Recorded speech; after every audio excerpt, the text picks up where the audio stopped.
I want you to close your eyes for a second. I want you to picture a church. Not necessarily your church, just a church. Maybe you see the wooden pews. Maybe you see the stained glass windows. Maybe you hear someone warming up the piano before service. Maybe you smell somebody's perfume. Maybe you hear your grandmother saying, "Come on, we're going to be late now." Maybe you remember getting dressed for Easter. Maybe you remember Bible school. You remember Sunday school. You remember the choir, the shouting, the praying, the hugs, the food at the service. Maybe church was a place where everybody knew your name. Maybe it's a place where you feel protected. It's a place where you learn, first time learning about God, about love, forgiveness, community, about helping people. But what if the same place that taught you about love also taught you to be afraid? What if the same place that taught you about forgiveness taught you shame? What if the person who was supposed to help you understand God was also the person who made you question whether God actually loved you? And what happens when you don't know whether you're healing from church or healing from what happened inside church? And that's what we're going to talk about today.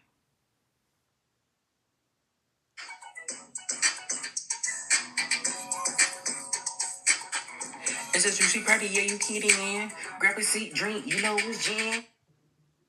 All right, y'all. Hey, y'all. Welcome back to Jenn Juice. I'm your host, Jen, and if you're new here, welcome to the Juice Box. Period. This is the podcast where we take the conversation that's happening around us, the headlines, the culture, psychology, social work, relationships, identity, mental health, and sometimes the conversation that hits a little close to home. Okay, we sit with it, right? We don't have the answers. We don't always agree, and honestly, the podcast isn't here to tell you what to think. It's a place where you leave asking better questions. In today's episode, this one is kind of personal, but oh shoot, I just popped my knuckles. But we're talking about church hurt. But we also talking about something I think doesn't get discussed enough: church healing. Because I don't because I don't believe everybody who has been hurt by church needs to hate church. And I don't believe everybody who loves church needs to ignore the harm that can happen inside it. Both things can be true. And today, we're going to sit with that uncomfortable middle. Before we get into it, we also got to know what you having to drink today. I have my Bojangles cup, my pink lemonade. Okay. I do also want to say it is 6 o'clock in the morning. Why am I doing this episode at 6 o'clock? I don't know. I woke up at 12 and I've just been up since. And I'm just like, it's the first week of August, right? And like, originally, like I said, this the episode was supposed to drop Wednesday. I want to say I didn't forget. I was just going through a lot on Wednesday. I wasn't even going through a lot. I was going through a lot, but I was healing from my past. And I wanted to fully experience the present. I didn't want to stop experiencing the present while doing something else. I just want to be in the moment with myself and, moving forward. And then Thursday came about, I was with my friends. I love my friends. And then Friday came about, I was with my nephew. We went on an outing. And then after the outing, I was just very tired after the outing, These kids can drain you, okay? The kids can drain the fuck out of you, okay? And then I just went to sleep. And then I woke up at 12 o'clock and I was like, you know what? Let's do this episode. And I think another reason I didn't interrupt on Wednesday, because I think it's a more of a, I want to say it's emotional because I got past this topic, but I would say it's being vulnerable episode, right? Right. So yeah, before I go further, right, I want to make something clear. This episode is not an attack on Christianity, the black church, any pastors, ministers, or religious people, right? I'm not saying every church is harmful. There are churches that have genuinely saved lives. There are pastors who have shown up for people when nobody else did. There are congregations that fed people, housed people, support grieving families, provide communities, connect people with resources. There are people who also found their family in church. So when I talk about church hurt, I'm not saying church is inherently hurtful. I'm talking about the experience people can have within religious environment that leave emotional, psychological, spiritual, or relational wombs. And sorry, I cuss a lot. Okay, I'm gonna try to cuss less with this episode, because we're talking about religious and things like that. So you gotta trying to be mindful of what is it called? Not using, because I don't like to say curse words. I'm not cursing nobody. It's cuss words. I'm not trying to use cuss word profanity, but I want to be my authentic self when I do this episode. So my authentic self does cuss a lot. So I'm gonna try to do my best, y'all. I'm gonna try to do my best. And we're gonna talk about something really important. What happens when the institution that's supposed to help people heal isn't equipped to deal with wounds people bring through the doors? All right. And before we get into the story, let's talk about what's happening right now. Because this conversation isn't just, isn't just all in the mind. It's more deeper. We're literally talking about conversation about faith, mental health, accountability, institutionals, responsibility happening right now, right? So I want to bring you two articles that I have read, right? And the first article is a study that's been published through the CDC's Preventing Chronic Disease Journal in June 2026 that look at how Black faith leaders in the rural South understand mental health and their roles in addressing it. Researchers interviewed 10 Black pastors and ministers from 3 rural Southern counties. And something that really stood out to me was that the fact that the faith leaders recognize that mental health is connected to a person's overall well-being. But the study also found that leaders themselves felt that faith-based leaders were not prepared to address the mental health stigma. Now, I don't think that I don't think what they were saying was the church doesn't understand mental health. I don't think that was the saying. What I hear is that there's an opportunity present, because if somebody trusts their pastor enough to tell them, I'm depressed, I'm struggling, I'm thinking about hurting myself, or I don't know how to keep going, then that pastor might be the first person that person has reached out to and know that something is wrong. And if that pastor isn't trained enough to respond appropriately, then what happened next to that person, And I feel like that's where social workers, therapists, psychologists, counselors, faith leaders can potentially work together. The CDC study actually points towards a relationship building, listening, discernment, and connecting people to professional treatment as potential pieces that might, bridge the professions together. There's another 2026 study that, examined how Black adults perceive faith-based mental health resources and services, right? Looking at these things like access, engagement, and cultural humility, and certification. Give me 1 second. Come on now. Is that what it is? That is not what it is. Why is it doing that? Oh, something's going on with the technology over here. You know what? I'm on my business. So this is not me saying church or therapy. Maybe the better question is, how can faith and professional mental health care coexist without one replacing the other? Because prayer can be meaningful, community can be healing, faith can be meaningful, and professional mental health care can also be necessary. Those things doesn't automatically have to compete with each other, right?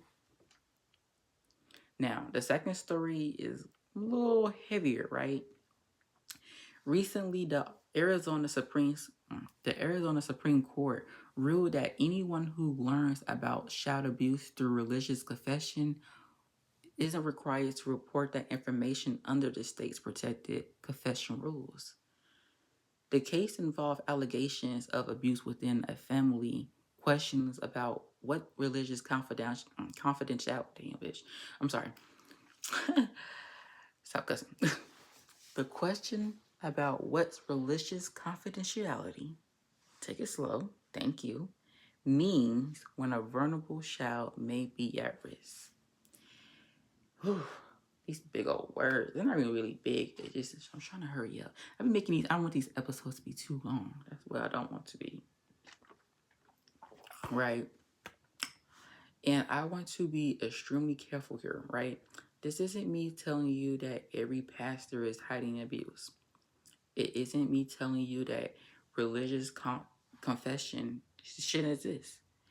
And this isn't me telling you what conclusion to reach about the ruling. But I do think it raised a difficult question. Where does religious confidentiality ends and the responsibility to protect vulnerable people begins? Because that's where our conversation about church hurt becomes more complicated. When you give someone spiritual authority, you may tell them things you weren't going to tell anyone else. You may trust them with your grief, your marriage problems, sexuality, children, trauma, secrets, your fears, your doubt. Surely, you might be telling them your whole life, you know? And that's create a tremendous amount of power. So the question isn't simply, do we trust our church leaders? It's what responsibility comes with being entrusted with that much power. And that's something we're going to come back to. Excuse me. So I want to know, what are you drinking today? What drink do you have today that you sipping on? Right? Is it good? Is it nutritious? Because it's lemonade. Well, it's not even lemonade. It's pink lemonade. And it's tart. Okay? I don't know what they be putting in it. I don't get. Maybe. Is it weird? Have you ever had this experience? You drink something, or you drink something tart, and it's dry. Like, have you ever drunk something that's dry? Like, for me, I know I've been drinking a water bottle. I'm like, this water bottle tastes a little dry. Like, it's not hitting how it need to be hit now. But when you put some ice to that motherfucker, when you put some ice to that thing, girl, let me tell you something. That be the most. Oh, don't drink it too fast though, because when you drink something cold fast, that's where that headache start coming in. Right now, it's time to go to sleep. Okay, let me get back to the thing. But before I tell you why this conversation is personal to me, I want to take us back, because sometimes when we're adults, we think we might be making decisions based on our entirely current beliefs. But we're not always starting from zero. We bring our childhood with us. We bring our parents' belief, our grandparents' belief, church belief, community belief. The thing we were told before we were old enough to even question them. And sometimes we don't realize we've been carrying somebody else's belief system until one day we finally stop and ask, wait, do I actually believe this? And that's where my story begins. When I was young, I was told I was going to hell. Not once. Not as some abstract, theoretical conversation. Now this, I'm not gonna lie to you. I'm gonna take some pauses because, like I said, I'm not emotional, but it does have some pain to it. It's my experience, right? It was something I internalized. When you're a child, you don't always have the tools to separate this is somebody believes. Sometimes you might think it's the truth about you. So imagine being a kid and always thinking there's something wrong about you, or there's something that you have that God is angry about. And then imagine going to church and you feeling like people are always looking at you, judging you, and you're not doing anything but just being yourself.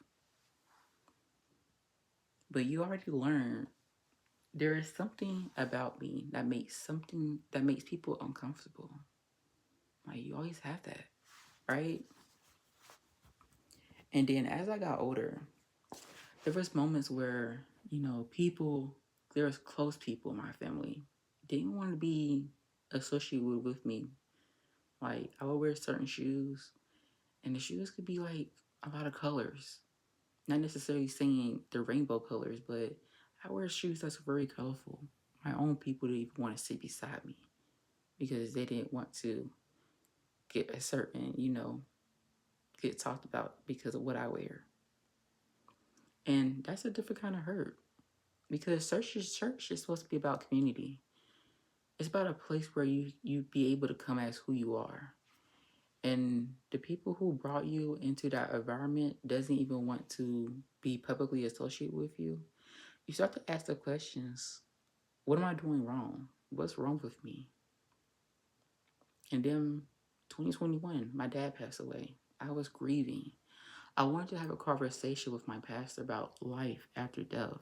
Not a debate, not an argument. I was just grieving. I wanted to understand death. Yes,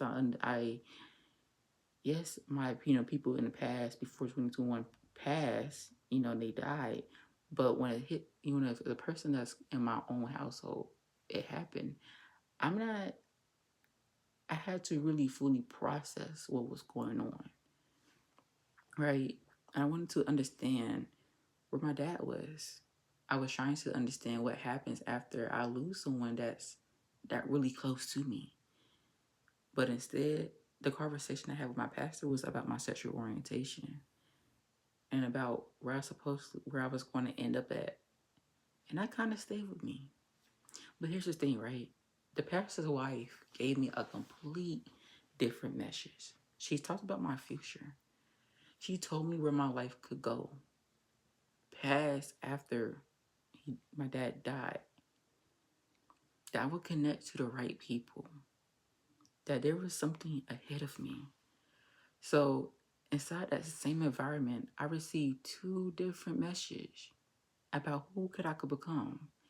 And looking back, I can call some of those experiences church hurt, but I also see something else. Those experiences prepared me to understand something about the world. They showed me that people aren't always going to understand me, that people may judge me before they even know me, that sometimes people will tell you who you are before they even ask. And eventually, I realized something. I couldn't spend my entire life waiting for someone else to tell me that I'm worthy of love. I had to find that love within myself. I had to stop looking for a physical building to tell me who I was and start discovering what it meant to build a church within me. And that's where we're going next. Because what happens when beliefs you inherited aren't necessarily the beliefs you consciously chose for yourself. So let's take a little sip on that.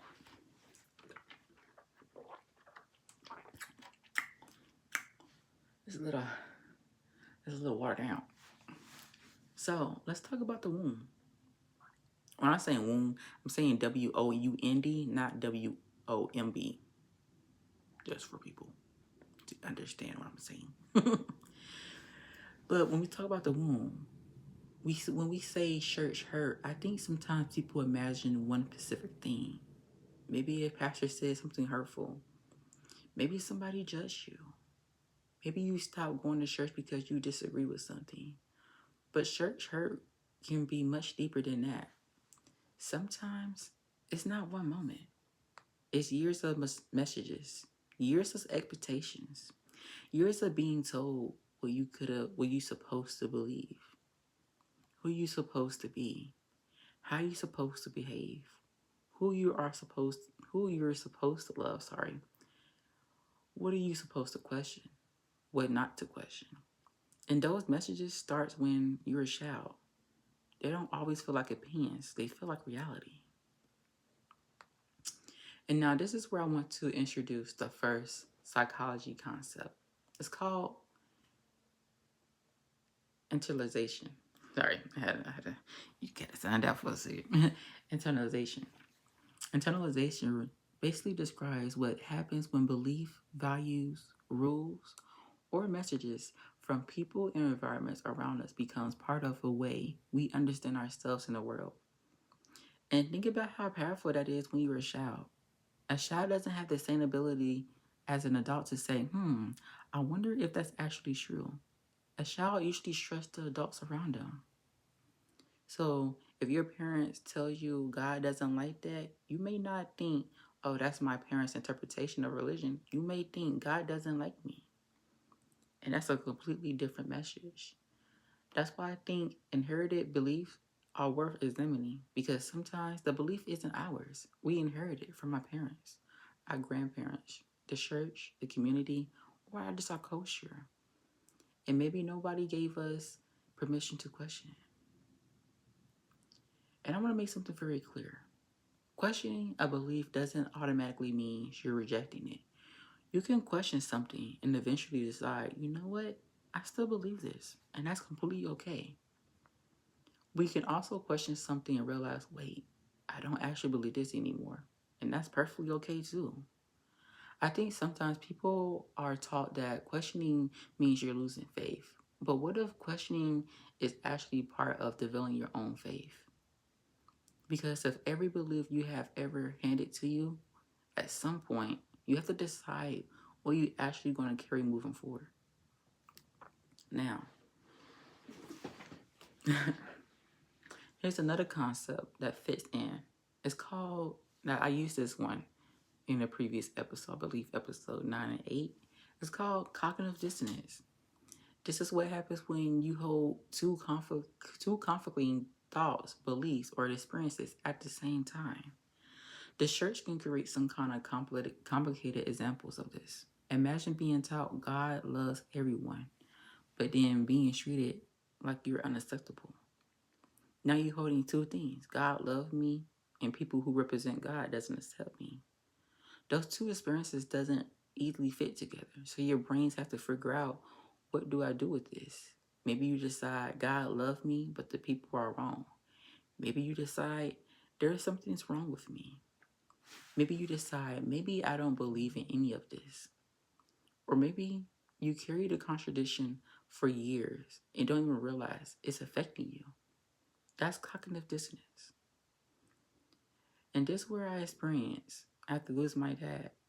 Because grief already make you question everything. When somebody dies, especially someone you love, you might suddenly start asking questions that you never asked before. Where are they? What happens after death? Did they suffer? Why ever see them again? What do all of this means? And if you're grieving, you don't necessarily need someone to give you a lecture. Sometimes all you need is someone to be by your side and say, I'm here. You need some space to cry. You need space to be confused. You need space to not know. And that's one thing I think response to grief matters so much, because when someone is vulnerable, the words you give them can become part of a story they tell themselves afterwards. So I have to bring social work into this. And like the other episodes, I will have to bring this one in. Trauma-informed care. And this is something I want people who not in social work to understand. Trauma-informed care doesn't mean assuming everyone has trauma. It means understanding that people's experiences can affect how they think, feel, behave, or just interact in the world. Instead of immediately asking, what's wrong with you? We ask, what happened to you? And even that question can evolve. Because we don't want to reduce someone to the worst thing that happened to them. We also ask, what happened after that? What helped you survive? What helped you feel safe now? What choices do you have? That's important for short church hurt because someone might say, I don't go to church anymore. And somebody might respond, you need to get back to church. But a trauma informed response might sound more like, what happened that made church feel unsafe for you? And that's a completely different conversation. The second social work concept I want to bring in that I have also used in previous episodes is self determination.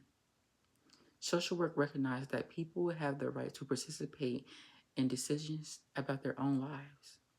And that includes decisions about their beliefs, their relationships, their boundaries, their treatments, and their goals. So if someone says, I need space from church, that doesn't mean I hate God.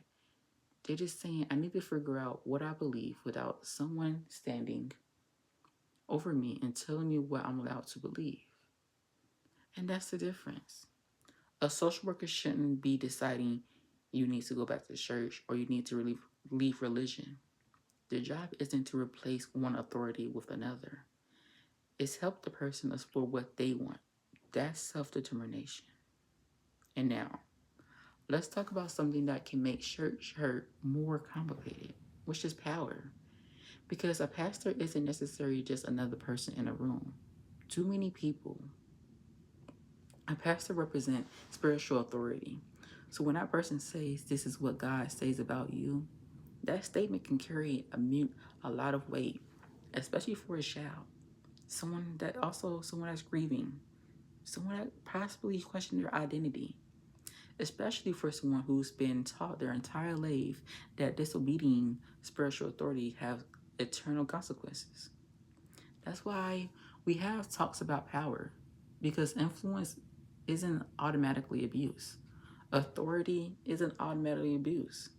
But whenever someone has significantly power over another person, we have to think about how power is being used. Is it being used through guidance, support, to empower, or is it used to be control? And here's the concept another concept I want to sit with. Now, I don't want to say this more social work, but it kind of ties into social work, but it also ties into social work. But it's called spiritual bypassing. This is when spiritual ideas are used to avoid dealing with difficult emotional or psychological realities. For example, someone is grieving. Instead of allowing them to grieve, someone just says, just pray about it. Someone's depressed. You need more faith. Someone's angry. You need to forgive. Someone is experiencing abuse. God wants you to stay committed to your marriage. Someone is questioning their identity. You need to surrender to God. Now, prayer can be meaningful. Faith can also be meaningful. Forgiveness can be too. But none of these things should automatically become a way to skip the actual problem. Because sometimes you need a prayer and therapy. You need forgiveness and boundaries. You need faith and accountability. You need community and professional support. Not always either or. Sometimes healing requires both. Now, we got with internalization, cognitive dissonance, trauma-informed care, self-determination, spiritual bypassing. And I want you to notice something. None of these concepts automatically tell you church is bad. That's not what we're doing. We're helping us understand what happens to people. And that's what social work does. We look at the person, we look at their environment, their relationship, their history, and we look at the systems of power. And we ask, what does this person need to move forward? We don't ask, how do we make this person fit in our own expectations? And that's the difference. And when I look back on my own experiences, I don't want to pretend they didn't hurt. They did. Being told as a kid I'm going to hell. It hurts. Being stared at hurts. Feeling like your own family doesn't want to associate with you publicly in church hurts. Going to somebody during a meaningful and painful moment in your life and feeling like the conversation turned into a judgment about who you are, it hurts. But here's where my story becomes different. Because I don't look at these experiences today and say they ruined me. I actually think they taught me something. They taught me that the world isn't always going to make space for me. They told me that people can love you and still have belief about you that can still hurt you. They taught me that authority doesn't automatically mean the person is right. And eventually, they told me that I couldn't depend on everybody else to validate my existence. I have to learn to validate myself. And that was the beginning of my healing. And let's take a sip.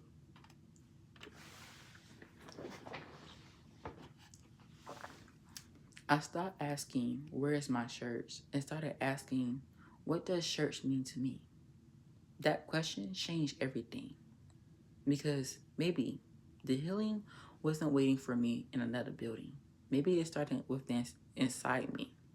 And that's where we're going next. We're going to talk about church within me. We're going to talk about what it means to rebuild your relationship within yourself after you spend years being told who you're supposed to be.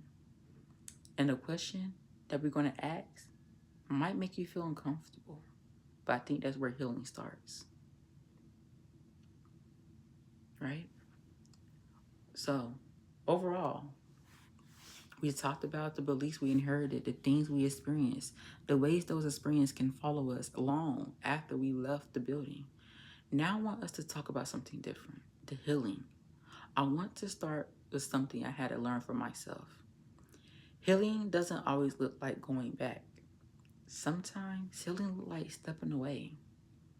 Sometimes it looks like asking questions, changing your boundaries, finding a therapist, finding different communities. Or it could about means returning back to church. And sometimes it looks like realizing you have a spiritual life without having the same relationship with an institution. For me, I had to find a church within me. And I don't mean that literally. I'm not saying I am the church. I'm talking about the church that represents me. Community, love, reflection, connection.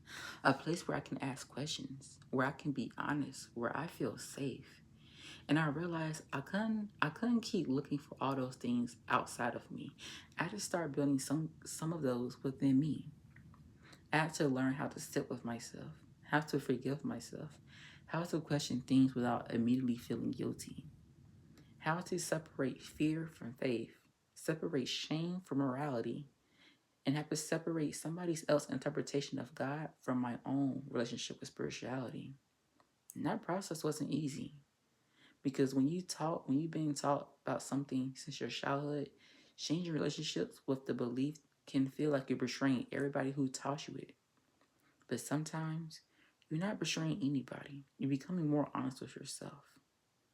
And I think this is where people misunderstand healing. Healing doesn't mean it doesn't bother me anymore. It doesn't mean I forgive everybody. And it definitely doesn't mean I understand what they did, so it wasn't that bad. Healing doesn't mean I'm going to pretend like it never happened.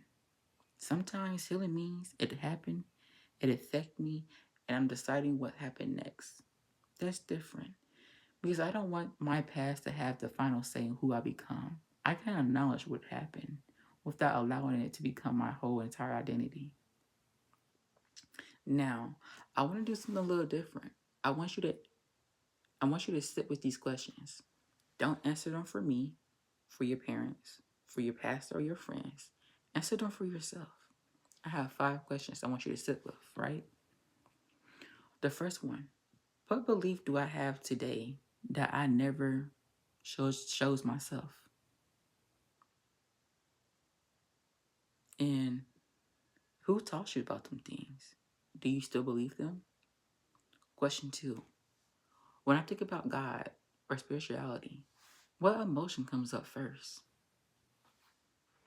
There's no right answer, but notice the answer. Number 3, do I associate being a good person with being obedient?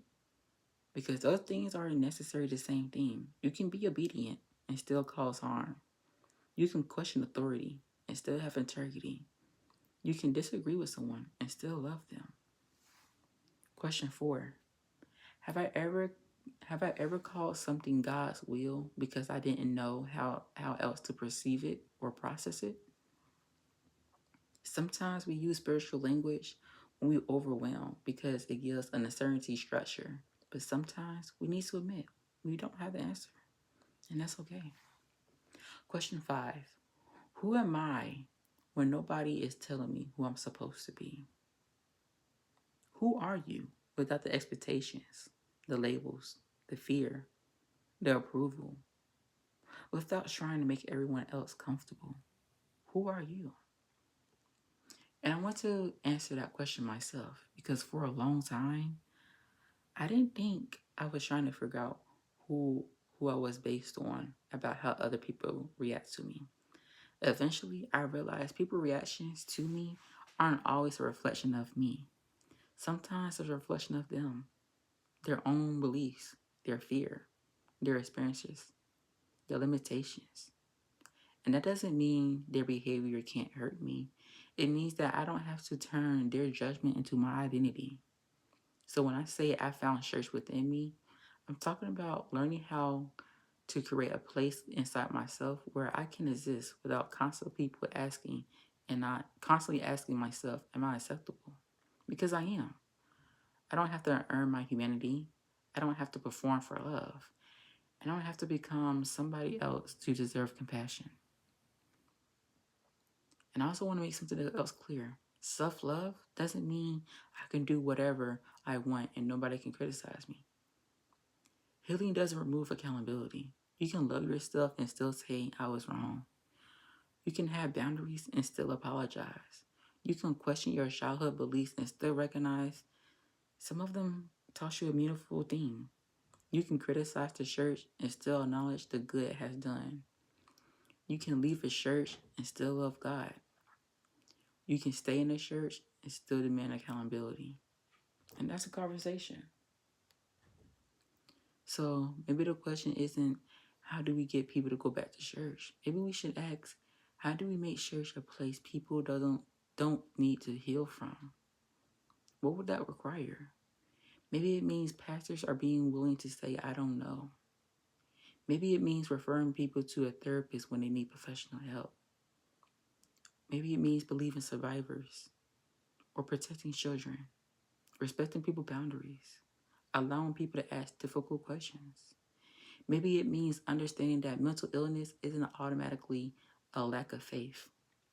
Maybe it's understanding that sexuality, identity, grief, trauma, and doubt can't be always served with a Bible verse. And maybe it means that recognizing accountability is an attack on faith. Sometimes accountability is how a community protects its values. So here what I want you to have in for today and tomorrow. What would have to change about communities you grew up in? Let me rephrase that. What would you have to change about the communities you grew up in for the younger version of yourself to feel safe there today? Don't think about the adult version of you. Think about you as a child. What did you need? What didn't you receive? What can you give yourself now? It is permission to ask questions. It's therapy, boundaries, community, forgiveness, distance, or returning. Or maybe it could be something different. You get to decide. Now, I don't know what your relationship with church is. Maybe you love it. Maybe you left it. Maybe you in between. You angry. You grieving. You trying to rebuild your faith. Or you question everything. And maybe you're perfectly okay where you are. But if you experience church hurt, I want you to know something. You don't have to rush your healing. You don't have to force yourself back into a place you're not ready to return to. You don't have to hate your past to move forward. You don't have to abandon everything you was taught. You're allowed to examine it. Keep what bringing you peace. Question what harms. Release what no longer serves you.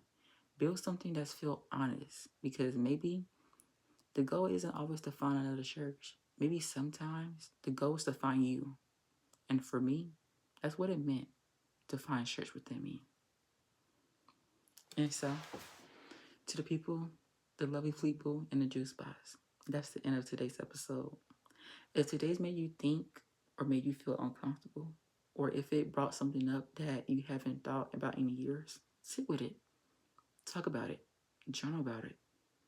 Talk to somebody you trust. And if you need professional help, don't feel bad. Don't feel like you think therapy means you don't have faith. Sometimes asking for help is a part of taking care of yourself. And if you feel comfortable, tell me in the comments. What does church healing look like to you? Because your answer is exactly what someone else might need to hear. Thank you for sitting with me with this one. Thank you for being open to hear my pain and my experiences about my past, what I had to go through on this topic. Thank you for being a part of the juice box. And remember, context doesn't excuse behavior, but it helps us understand it. And understanding is where real change begins. I'll catch you next week on Jenn Juice. Peace out.